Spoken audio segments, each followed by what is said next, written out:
माने बाबा ने थोड़ी ही लिखी है। लिखी किसने है? मनुष्य गुरुओं ने लिखी है।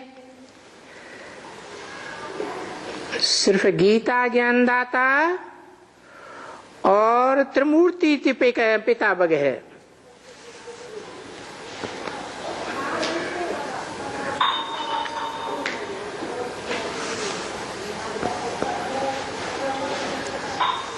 कौन है तीन मूर्तियों का पिता?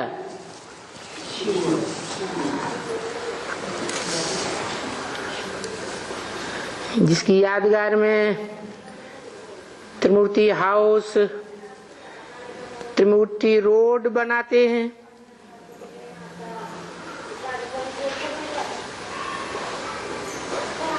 त्रिमूर्ति रोड अर्थात त्रिमूर्ति का रास्ता।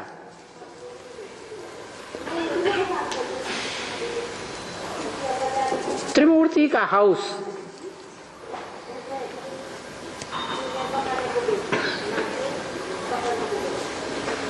एक का हाउस,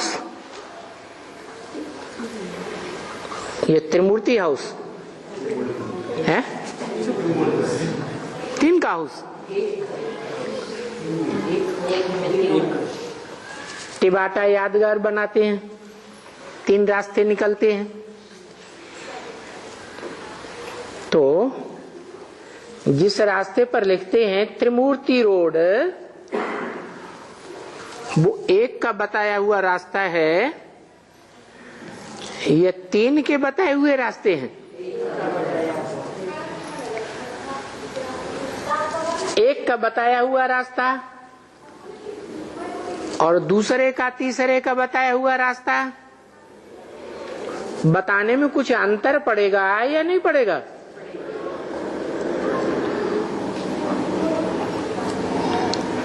परंतु उनको और भी थोड़ा भेज देना चाहिए।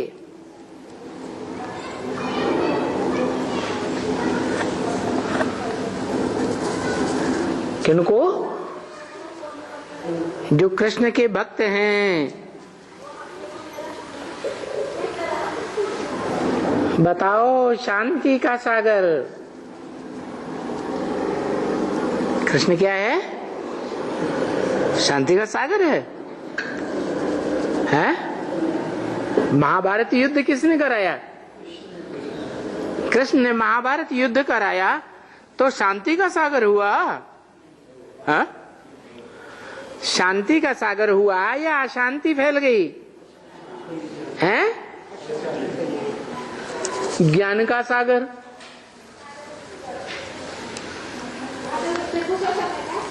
ज्ञान माने जानकारी, काहे की जानकारी है? सत्य की जानकारी।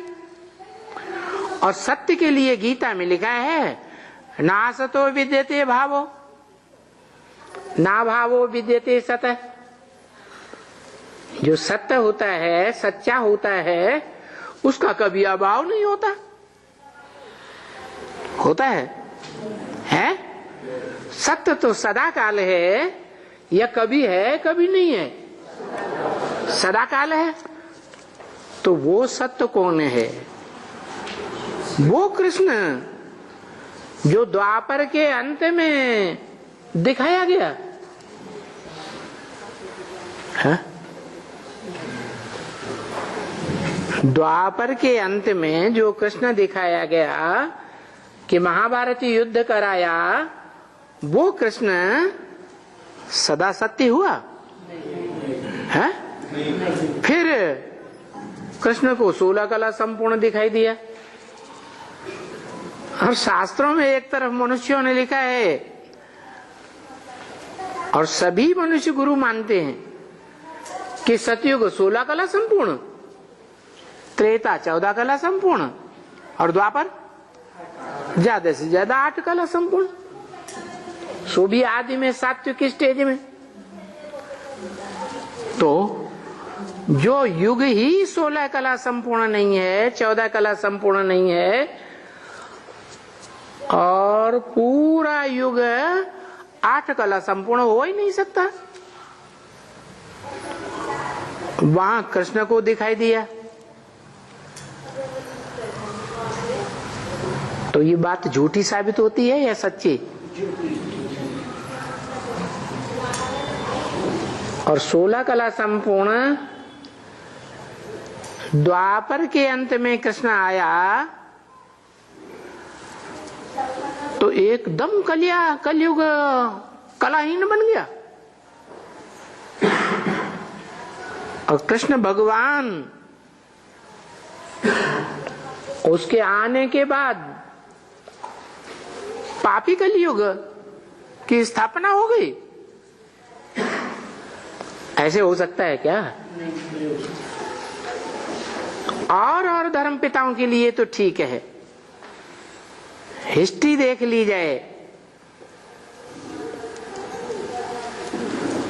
पक्का प्रूफ मिल जाता है कि कोई भी मनुष्य धर्म पिताएं आए हैं तो उनके बाद दुनिया का पतन हुआ है कि उत्थान हुआ है, पतन हुआ है। लेकिन भगवान के बारे में तो ये नहीं कहा जा सकता। क्यों? अंग्रेज लोग भी मानते हैं इस बात को, हेवनली गॉड फादर। क्या मतलब हुआ है? सुप्रीम गॉड फादर जिसे हेवनली गॉड फादर कहते हैं तो जरूर उसने हेवन स्थापन किया होगा, नहीं तो हेवनली गॉड फादर क्यों कहते हैं?